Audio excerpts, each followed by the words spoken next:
Venture capital is on the edge of collapse, and no one wants to admit it. $40 billion rounds, $140 billion valuations, and the returns? What returns? Liquidity has never been more scarce, and LPs are tapping out. And if this keeps going, the entire asset class could implode.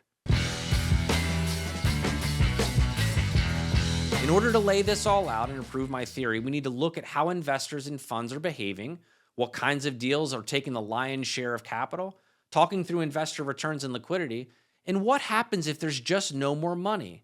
We need to answer the question, how will this affect investors and startups?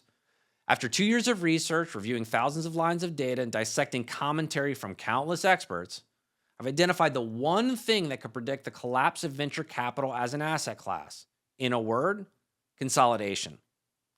Venture capital has continued to consolidate capital and investment around fewer and fewer deals and a handful of VC mega funds. I'll circle back to the mega funds in a minute.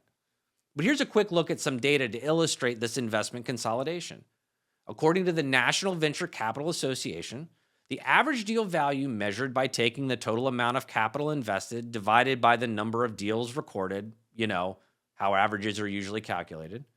The NVCA shows that the average value of deals in 2021, 2022, and 2023 were 12.8 million, 10.9 million, and 14.4 million respectively. So far, through 2 quarters of 2025, the average deal value is more than $24 million. Consolidation is not new, but it appears to be reaching its apex of irrationality. As an example, take OpenAI's Q1 fundraise of $40 billion on a post-money valuation of $300 billion. Again, according to the NVCA, the total amount of VC investments in the US in that same quarter was $91 billion, which means that this one deal accounted for 44% of the total domestic VC commitments for the entire quarter. It's also worth noting that $300 billion valuation represented a 30-time multiple of OpenAI's 2025 revenue run rate. 30 times revenue. This is like 44% of everyone in a casino on any given day playing the exact same number on the roulette wheel on the same spin. And maybe it's not clear what's so bad about consolidation in venture, but there are a number of reasons this is bad for the market. Think of VC capital as a long, skinny balloon like the ones used to make balloon animals. Because there's a set amount of air in the balloon, if you squeeze one end, the other end gets bigger. In venture terms, early stage deals are getting squeezed, so more capital can be put into the mega deals. Now, if the total amount of capital increased proportionally to this consolidation, there'd be less of a squeeze in the rest of the venture landscape, but that's not happening. Since 2021, the total amount of venture capital invested in 22, 23, and 24 was down 35, 55, and 41% respectively.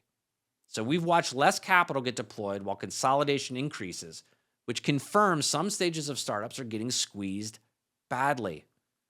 Consolidation drives up valuation, decreases investor equity, drives lower returns, and surfaces real concerns about liquidity.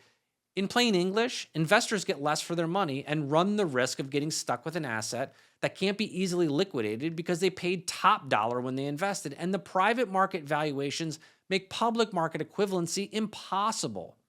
No liquidity, no return of capital or profits. When the largest investors and their money are locked up in a smaller number of deals that can't offer liquidity for years, we starve the market of capital because it's all been committed. And these mega funds represent a hyperactive version of this investment consolidation. Courtney Russell McCrae wrote an interesting article this summer that highlighted VC mega fund return math that just doesn't math. In her article, she provided the following scenario. Quote, take a $5 billion fund targeting 10% ownership at exit with a fundraising cadence of 3 years. To achieve a respectable 3x return, this single fund would need portfolio companies to create $150 billion in value or $50 billion each year. Compare that with the average value created by venture startups annually over the last decade of roughly $180 billion, and you'd have to capture 28% of all value. She goes on to write, now consider that A16Z, Andreessen Horowitz, is currently raising a $20 billion fund. The math simply doesn't work. Even considering that AI will likely increase the amount of value generated annually, at 20 billion and 10% ownership, they would need to create $600 billion in value or $200 billion each year. That's more than 100% of all ventures' historical annual returns. She's right. The math doesn't work. But this isn't just about the mathematical improbability of generating meaningful returns from $100 billion plus valuations. It's bigger than that. If this trend continues, if venture capital keeps overcapitalizing overvalued late stage companies while the pace and volume of returns simultaneously slows down, it threatens to break the entire asset class. If you understand that late stage deals are built from early stage investment, and that early stage investment has become anemic, in the near future, there'll be fewer late stage opportunities to invest in, deepening consolidation, increasing valuations, reducing investor equity, crippling returns, and devastating the LP capital supply. It's like the fund managers' investors want the harvest from fields they aren't willing to seed, and they're acting like this is a plausible strategy. If LP and institutional investors keep seeing weak returns from these mega checks, they may start pulling back from venture altogether. What happens then? Venture funds struggle to attract new LPs, founders get squeezed, innovation stalls, the whole machine starts grinding to a halt. Not because there is an opportunity, but because too much capital chased too few of the highest priced opportunities. There's no deep calculus here, just numbers that show a definitive trend, a data set showing more capital will be unavailable to the vast majority of startups seeking venture investment. And in that problem lies the solution, a rebalancing of the venture markets towards early stage investing. And for the sake of simplicity, I'll refer to all early stage investing as seed investing. I know that's a gross oversimplification. Let's move forward. Late stage investing used to be a rational play. Fund-proven winners help them scale, ride the IPO wave. But now, it's become a dangerous game of valuation chicken. In Q1 of 2025, venture totals looked healthy on paper, but removed a handful of billion-dollar-plus deals, especially in AI, and the reality is stagnant, flat growth, with fewer exits and a broken pipeline. Seed stage investing isn't just a contrarian bet. It might be the one thing that can preserve venture's ability to create truly outsized returns for investors. At the seed stage, valuations are still reasonable. You're getting in early when the upside is massive and the dollars go furthest. In Q1 of 2025, the median pre-money valuation for seed was up around $16 million, but that's only because fewer companies are surviving the early stage funding drought. But even at that level, investors can still shoot for 50x or 100x returns. That's the power law that built venture capital in the first place. And that power law may be the only thing keeping capital flowing into venture investments and not low-cost public market ETFs. There's something inherently foundational about seed stage investing. Those investments recenter the asset class on what it was designed to do: fund high-risk, high-reward innovation before it's obvious. It's where meaningful value is actually created. If venture is going to keep its edge, if it's going to keep attracting bold founders and risk-tolerant capital, then the seed stage has to thrive. These investments are irrational, messy, risky as hell, but also incredibly important.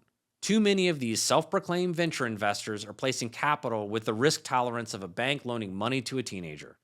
They want the upside without taking any risk. That's not venture. That's some self-talk therapy to make people feel better about slowly turning into the bankers they claim to loathe. Sure, late-stage AI deals get the hype, billion-dollar-plus raises, mega valuations, huge names. But foundational innovation? It's happening at the seed stage. Small teams are building breakthrough tools, technologies, and applications right now. Not 5 years from now, right now. And savvy investors should pay closer attention to this. They should be pushing capital into early teams. Those who don't need $50 million to ship a prototype, just $2 million to rapidly expand their market, rapidly expand their revenue, and yes, rapidly expand the equity value. These are the companies that could define the next technology boom. And when they hit, their return multiples dwarf anything possible in the late stage market. Let's not forget the benefit of diversifying your risk across dozens of seed stage investments versus a handful of mega deals, where your $20 million just bought you 1/1000th of 1% of equity. Meanwhile, the later stage AI market continues to overheat. Investors are overpaying, exits and liquidity seem nearly impossible, and the math is breaking down. If we don't rebalance toward early innovation, we'll burn through capital, damage LP confidence, and risk choking out the most important sector of the last 2 decades. Think I'm exaggerating? Look at the IPO activity over the last 18 months. Almost non existent. No, I'm not including these repackaged crypto listings. Those things are junk. Go ahead, crypto bros, light me up in the comments. But Figma did just have a successful IPO, where their market cap briefly tripled before sailing back down to earth. The share price was down slightly from its initial listing price at the time I'm recording this, but I expect that to rebound pretty quickly. That tripling was on an implied market cap of $19 billion at their IPO, not $150 billion, not $300 billion.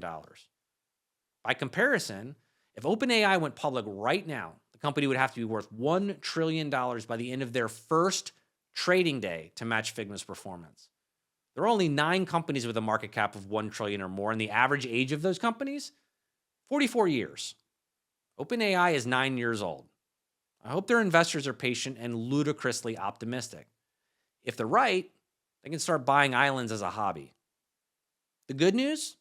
The seed market is evolving in the right direction. The volume of seed deals is down, but the quality is up. Investors aren't playing the spray and pray game anymore. They're becoming more selective, attempting only to back the best teams in the biggest markets with real traction. Founders are forced to come to the table with better products, more attractive unit economics, and more revenue.